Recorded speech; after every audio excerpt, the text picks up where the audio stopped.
clients all around the nation, billion-dollar firms, mom and pops. We just solve marketing problems. And this presentation is copyrighted by digitalmarketer.com, and we're one of their certified partners. In this workshop, we're going to go over the customer value journey. And it's important for you to understand that we're going to be operating off of this worksheet. And we've provided you a copy, and I'm also going to show you how to draw it out. And we're going to do one of these, and we're going to break down the science behind each one. Now, normally, this is about an hour-and-a-half presentation, and when we're working with an organization, this is nearly an all-day process. So in our limited time, we're going to be moving fast, make fast notes, but in the end, I think you're going to gain a lot of value out of this. So why do we do this? Well, first, a person can't optimize what they haven't documented. All right, that's true in almost every facet of business, but it's very true in marketing, is you've got to be able to optimize each stage of the marketing process. You've got to know data, you've got to know a journey, and this is part of the mapping process that makes great marketing. And also, we learned a long time ago. I mean, I've been doing sales and marketing for 30 years, and we've learned that sequence is critical, flow is critical, process is critical. So we're going to take you through a sequence and correlate it to life events you should understand. We also want you to know that this value journey is our flagship framework. It literally is the basis for everything that we do. And we act as a chief marketing officer for quite a few organizations. So this piece here is the very heart and soul of what we know and believe. So let's talk about some basic principles here in play. First is we believe in real simple wins. Wins need to be quick, they need to be fast, they need to be understood, and they need to be simple to implement. We also need you to write this down. We believe that big can be good, small can be good, but complicated is usually not good. So while this is a very scientific process in marketing today that has been used for many decades, this isn't complicated. What gets complicated is in executing on this plan. But we're going to show you how to put together a good customer journey. The next thing to understand for a basic principle is that humans buy from humans. Doesn't matter if you're in B to C, doesn't matter if you're in B to B. There is a human being that is buying from your human beings. I have yet to see a brick building capable of holding a credit card, issuing it, or signing a check. There's always some decision maker in the process. Human to human interaction. Sequence matters. We mentioned that. I think almost everybody can relate to this image here where we have a gentleman that's proposing to the love of his life. And they had to go through a process to get to this event. And this is what we want your end customer feeling like. But to understand how marketing correlates to this picture, we're going to talk about a book written by Desmond Morris. Now, bear with me here. This is going to get a little corny, and that's okay. But so is marketing at times. We're going to correlate how human intimacy happens and that there is a sequence to it. And if you don't follow that sequence, things tend to get pretty odd. So in principle number 1, we want you to understand that there is such a thing as business and intimacy, and that we should understand that it directly correlates with human intimacy. So there's 12 stages to this, all right? There is eye to body, eye to eye, voice to voice. Now, in marketing, products and services together, this is your customer and you observing people from afar and sizing up whether I've got a prospect, and your prospect trying to determine if you have an offer that matches up to their need. Then we go hand to hand, arm to shoulder, and arm to waist or back, also known as a hug. Now, you don't start at these stages in dating, and you certainly don't start at these stages in marketing. And that's because it's just too weird. It's too weird for the human being. It's too weird for marketing. You don't jump in that fast. Then you've got mouth to mouth, hand to head, hand to body. Now, this is starting to get into physical contact. I go up to a customer I've worked with for 6 years, which you have several of them, and I give them a hug. It's all about, hey, great, it's working awesome, really helping our business grow, beautiful work. But I can't do that to the first time that I need or meet a prospect without permission, and especially when you go this far. Hand to body, and then there is the last stage, which is total excitement, which is wow. Okay, the chick, the guy, man, whatever the relationship is, immaterial. This is total intimacy, and you can achieve that with your brand, your products, your services through marketing. But sequence is important to life. Sequence is important to marketing. Let's continue on. So we got these couple of people down here, and they look a little bummed, kind of second guessing things, not real excited, right? And we've got people up here in this corner. We got a superhero. We got excitement. We've got hurrah. I'm doing great. I'm really happy with what I'm doing. Well, to get from here to here, there's a marketing process. And the first stage of that is awareness. And this is your branding. This is your image. This is your presence in the marketplace. This is how you've positioned yourself over time. Then there's a stage called engagement. This is exchanging information, ideas, making quotes, giving pamphlets on your products, getting people to talk to you on social media, clicking on an email. That's an engagement stage. Then there's a subscribe stage. That is some sort of an exchange of information. However deep that is, that might just be first name, phone number. That might be an email address.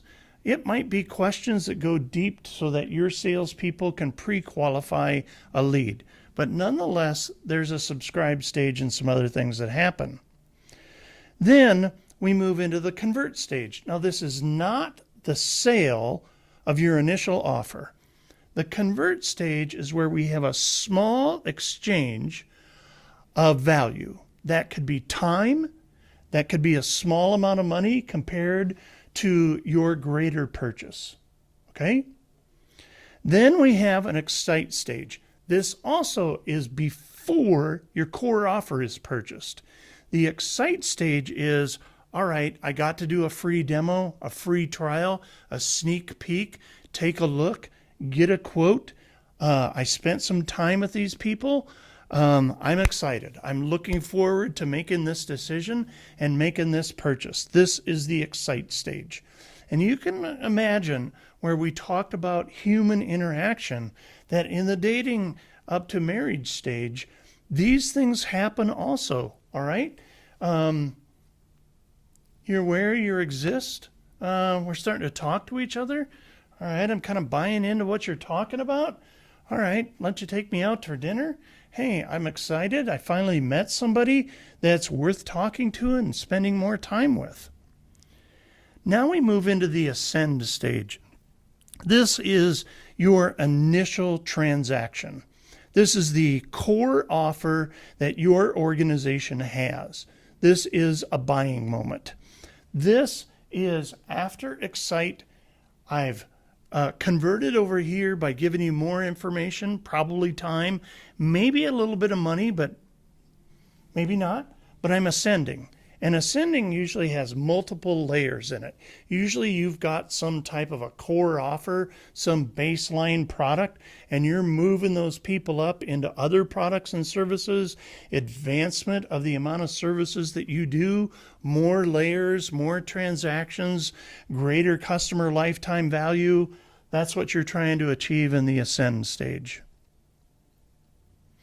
In the advocate stage, we've been around a while as your customer. We've done business for you a while, and I've probably sent you some referrals. And I'm an advocate of yours. I think you got a great company, a great organization. I like what you stand for. I like what you do. I've been satisfied with your products. I'm an advocate. Higher than that is called the promote stage. These are people who they want to do reselling. They want to be your affiliates. They are probably internal employees also that are bringing in business, and that may not even be their role in your company. That's called the promote stage. So these are the stages of the customer value journey.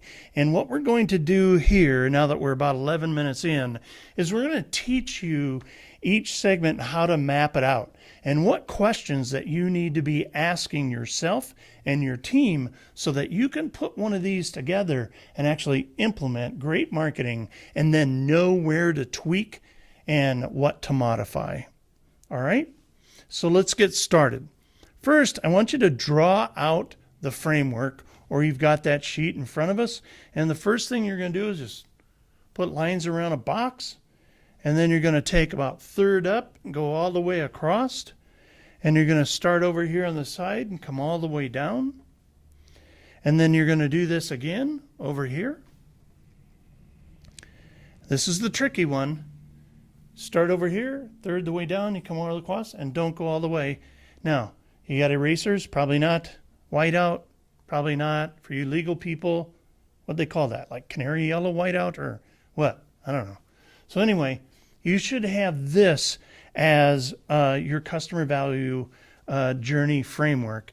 And then you're going to number these boxes 1 through 8. Okay? And then you're going to have a sheet that's got each of these boxes labeled with the sections we just talked about. Notice this follows that progression map that we just got done talking about. Now, step 2, we're going to brainstorm through these stages, high level, little bit of depth at a time.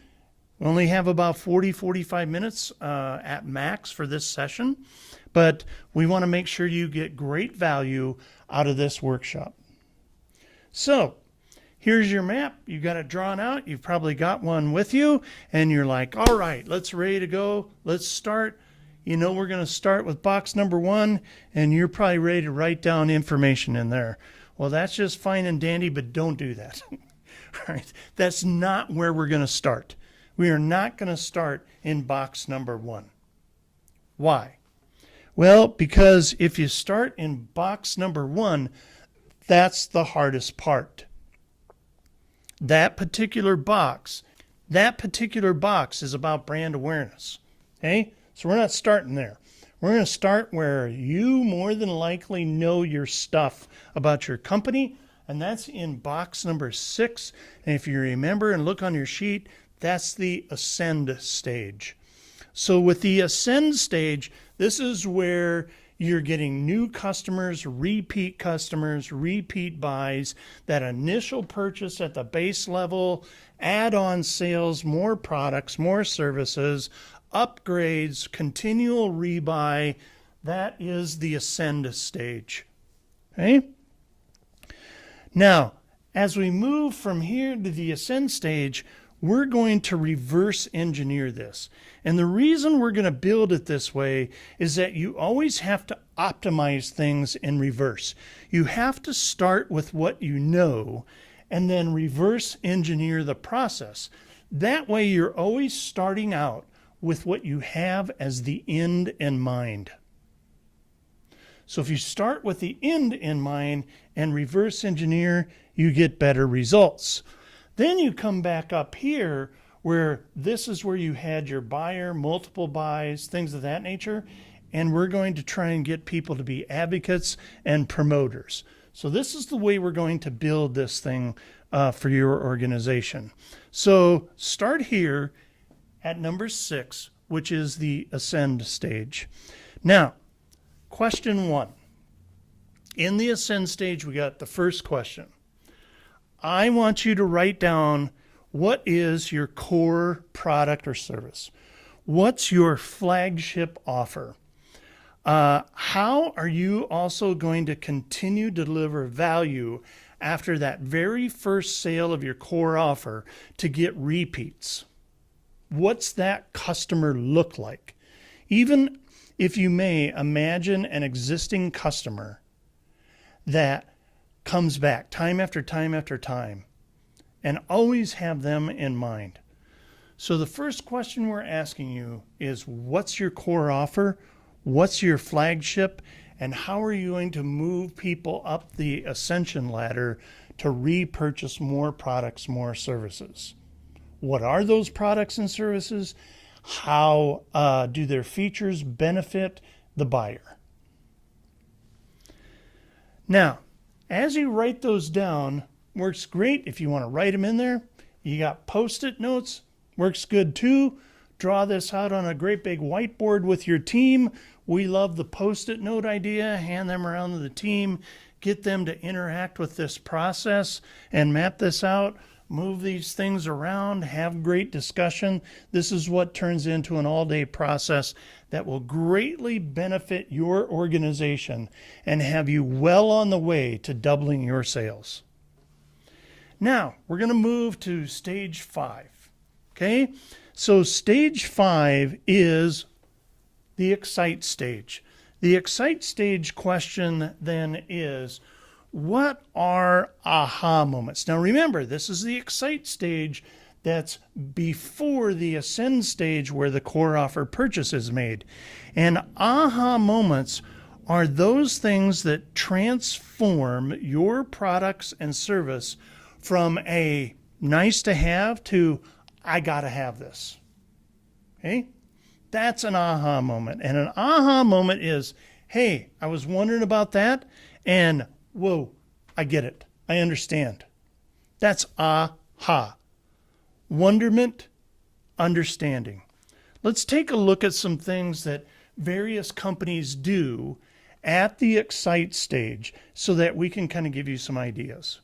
Now, we're a marketing agency, and one of the things we do at the excite stage is we might build an email template for somebody, a text message process. We might create social media graphics.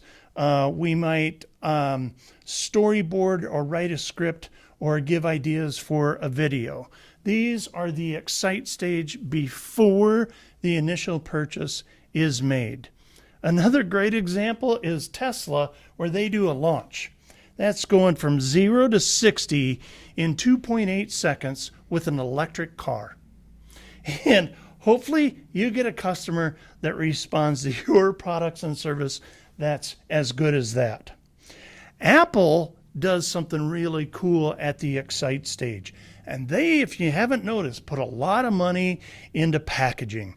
And when you go to pull that package apart, you get this little swoosh, this little wow. If they put that much into packaging, the person that's thinking about buying this thing, that's touching and feeling this box, wow, that product must really be well made.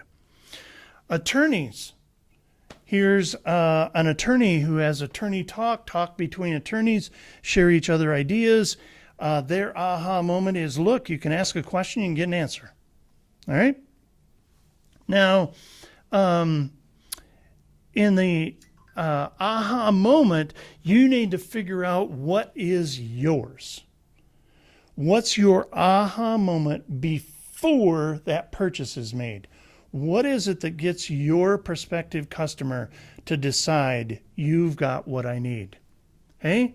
So you're going to write those down. You're going to put those in there. You're going to try and get creative, work with your creative people, not necessarily your IT and data people. They don't get into emotions like that, but you've got people in your organization that can come up with what is the pre-purchase excitement that I'm excited about buying. Now we're going to go here to stage 4. And again, remember, we're taking the various purchase levels here and we're reverse engineering the process to end up with a buyer that promotes our business, starts out at awareness. So we're going from the buy phase here and we're working our way backwards. And this section 4 here has this question. How do you get your prospective customer to make a micro commitment that gives you the opportunity to deliver an aha moment? So this was your aha moment ahead. Now we're at the convert stage, but this convert stage is not the core offer buy. Okay? Keyword here, I think it's not bolded, but is opportunity. The opportunity to deliver a pre-purchase excitement. How can you do that? Well, there's all kinds of methods, but the biggest commitment is either time or fractional money. An exchange of value of somebody's time is a conversion. Increased information about their business that correlates to your purchase.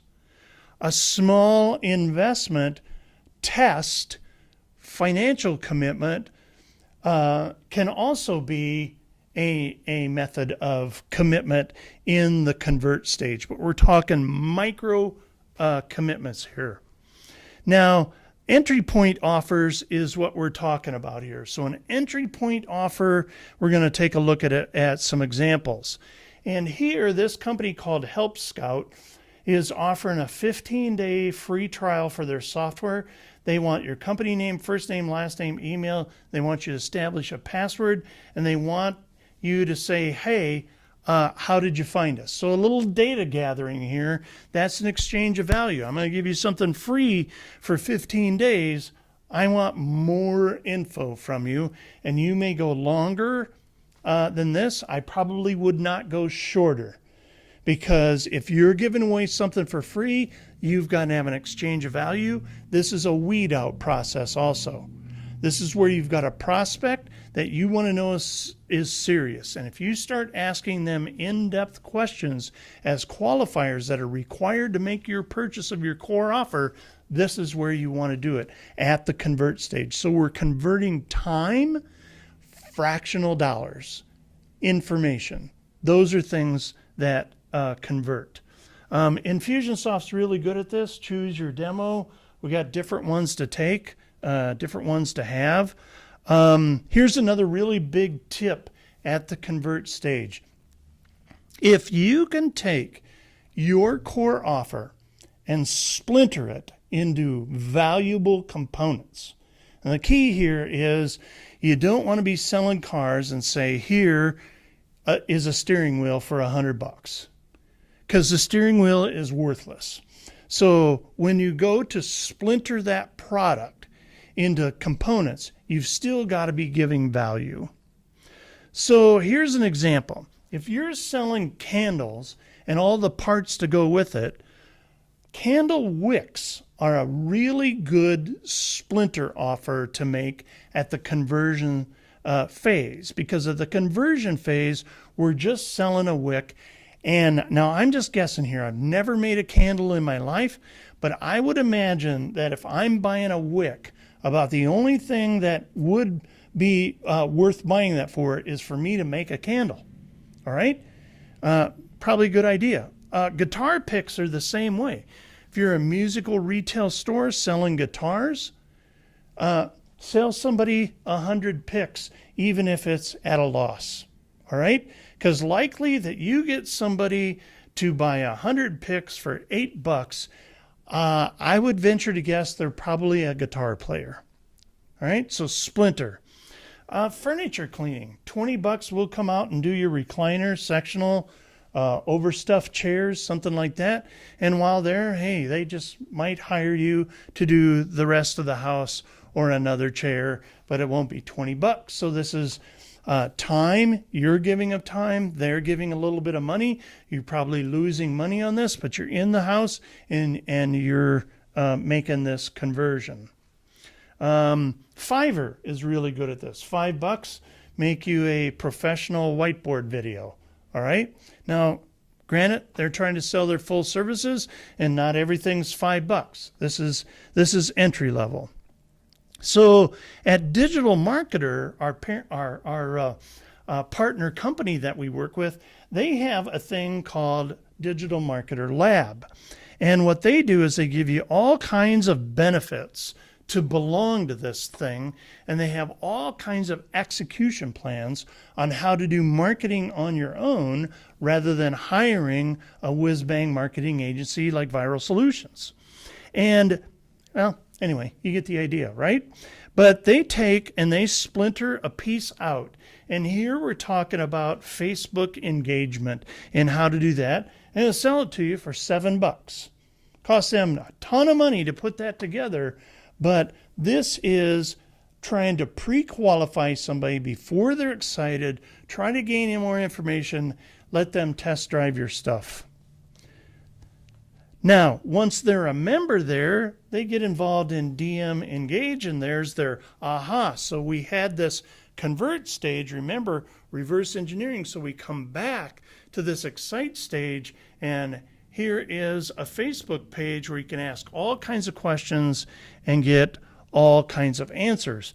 Remember, the job of the convert stage, and this is really critical for your salespeople to understand this, is we've got to give good value.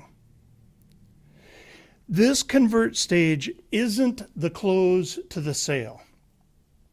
It's a qualifier, quantifier. It's enabling your prospective customer to give some time, maybe a little bit of money, maybe a test drive, maybe a touch and feel, but this isn't the close. And you got to let them have that. And you got to let them do that. And you got to let them be a part of that. And you've got to gain information so you can filter people in or out of your customer lifecycle journey here. Okay? Now, this stage at Convert, it's like the first date. So we're reverting back to Morris's book, and it's like the first date. Got a couple of people here with a date, and this guy over here is wondering, man, what happened to me? Okay? Why don't I have a nice date like this at the coffee shop? So this is the first date. That's the conversion. This isn't your core offer. This isn't marriage. This is just dating. So you got it, right? You got that. Now you're moving on to your aha moment. So we've gone through that stage, and we've got it on our canvas, and we went into 4 in the conversion.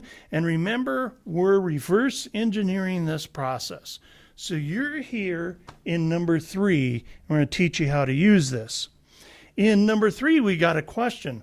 What valuable chunk of content can we offer in exchange for their contact information and permission to follow up? Lead magnets are great for that. One-on-one appointments, webinar registrations, not the webinar itself, but the registration process. Gated video content where you've got to give your information out. Those are great uses of that. Here at Kurt Landry Ministries, they'll spend an hour and a half with you, praying with you about your problem, almost to the degree of a counseling session. All right? That's just an exchange of information. What's your issue? How can we help you? Coupon codes are another good one. Here's a company, 75% off plus free ground shipping. And but in order to get that, you got to give them information for them to give you a code. All right? Now, we've knocked that one out. So we're moving on to number 2. And number 2, we've got a question here. What content can leverage a glance to a stare? So previously we were talking about deeper content that's allowing somebody to opt in to get access to. Here we're talking about content that turns a glance into a stare. Okay? So back to our human emotion, eye to eye content, looking away, looking around, ooh, okay? So same thing happens with marketing. What is it that you can have for content that can take that glance into a stare? Time on page. That's what blogs tend to be used for. This is our blog at Viral Solutions. We've got about 800 articles in there. We've drilled down into every subject multiple times. You can usually find the answer or solution that you're used to, but this is somebody who absorbs that in. Podcast, videos, same type of way. Glance into a stare, more time in your stuff that sets you up as an expert, and you know what you're doing is what you're trying to offer here at this engage stage. Okay, so different type of content than what was used at the convert stage that requires some time, money, advanced information. Here, free flowing, read it all you want. Well, not asking for your name or anything like that.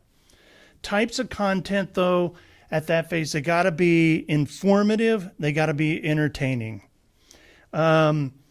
39 insanely fun team building activities, Snack Nation, getting kind of corny, healthy snack people. True Dog, they sell dog food, but they're going to tell the DIYer how to do home remedies to fight bad breath. You might sell a commodity. Well, razor blades are about as commodity as they make them. And this company,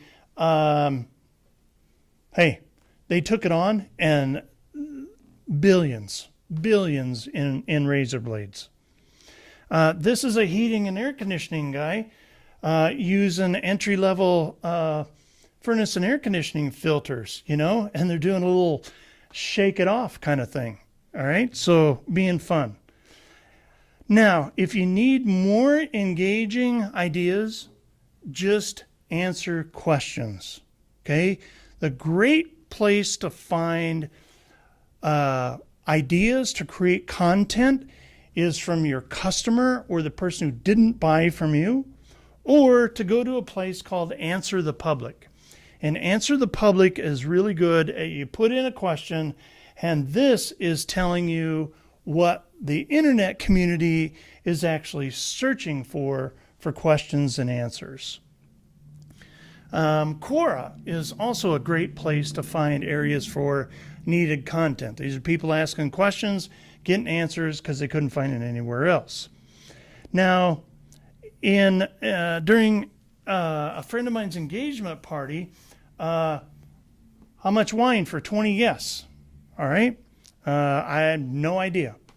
And did a Google search, and this party planning place had a place where we got a drink calculator, and we'll tell you how many you need. So we're moving on, and we're down into this stage 2 and off to stage 1 where you thought you were going to start, but we didn't. And in stage 1, the question is, how do qualified prospects find out about my brand? Where everybody wanted to start at the awareness stage, it's pretty simple. It's a pay-to-play environment. Facebook, Instagram, which own each other, Google Ads, Google owns YouTube. You could put LinkedIn in here for the B2B, but this is a pay-to-play environment, and these are the big 4. You want traffic, you want brand awareness, you want attention, you pay those people to promote your stuff. As we advance into here, you can put in all kinds of ideas that you may have for ads, that you need to draw traffic, and you need to make awareness for your offer, your brand, your organization. Now we're going to go up here to number 7. So we took this ascension stage, which is your core offer and multiple sales, and we reverse engineered it down to the awareness stage. And now we're up here at 7, the advocate stage, and 8, which is the stage for promotion. How do you do that? Well, the question you ask here is, how will we encourage our happy and successful customers? So remember, this is a stage where they've been a customer for a while, probably done multiple transactions with you, and you want them to say nice things. Don't ask for a referral or a testimonial from a first-time buyer. We don't recommend it. Okay? Things can turn, things can happen, it happens to every business. What you want to do is you want to have somebody who's made multiple purchases from you, and you're asking them to be a brand advocate. So how can you do that? Come up with those ideas. Well, some ideas are t-shirts. Beachbody does a really good job here. So does Nike. Digital marketer that helps us with this presentation and is a partner with us. They like stickers. So that's number 7. Put ideas in here on how you can be this advocate. Now, 8 is how you're going to turn your best customer advocates into marketing partners so that they market for you. That's the difference between the promote stage and the advocate stage. So in the promote stage, you're looking for referral programs and affiliate relationships and internal members of the team that are just rah-rah champions for you, value-added resellers, or other organizations that aren't competitors, but they have a complementary product and service to yours. So that's 8. You should have everything that you need to be able to put this together. Got to document your journey. That is the number one place going through all this process. You've got to document it. You've got to modify it. You got to get it done. You got to map this thing out. That's how you know what to measure, what to impact, things of that nature. Get your notes in there, get all your ideas in here, and you'll be good to go. Now, how many times are we going to do this? So we just went through this once, and that's what we're here to do, just went through this once. You're going to do one of these for every buyer persona / avatar you've got. You may have a different buyer persona for different core products. You may have more than one core offer. Well, every buyer persona, you need one of these. You might have one core offer, but you have different people that buy it for different reasons. Okay? Map it out. That helps you run your advertising. That helps you create brand awareness. That helps you do small little opt-ins and subscriptions and get people to engage with you, and engagement on social media. That helps you get people excited. You got to do all of that before you can get them to do the first core offer. So that's the goal out of this workshop, is you need to document one customer value journey for each buyer persona path you've got. It's a big job and a big project, but you got to get it mapped out. So congratulations. You've learned how to do sophisticated marketing. That the really great companies at marketing, they know how to do this off the top of their head. Okay? But they've got it mapped. They've got it worked out. And when they have a problem with a competitor, sales are down, sales are exploding too much, profits are down, something's breaking in the marketing phase. Might be in the engagement stage. We might be losing people here at the opt-in stage. That's okay. You gotta have it mapped out, and your marketing's got to work as a journey. And that's the beauty of digital marketing today, is that your systems can actually tell you how that's going to work. Again, I'm Tom with Viral Solutions. We're a full-service marketing agency based in Oshkosh, Wisconsin, and you've got our contact information, and we're here to help you put this together. Thank you very much. Great having you, and thanks for listening.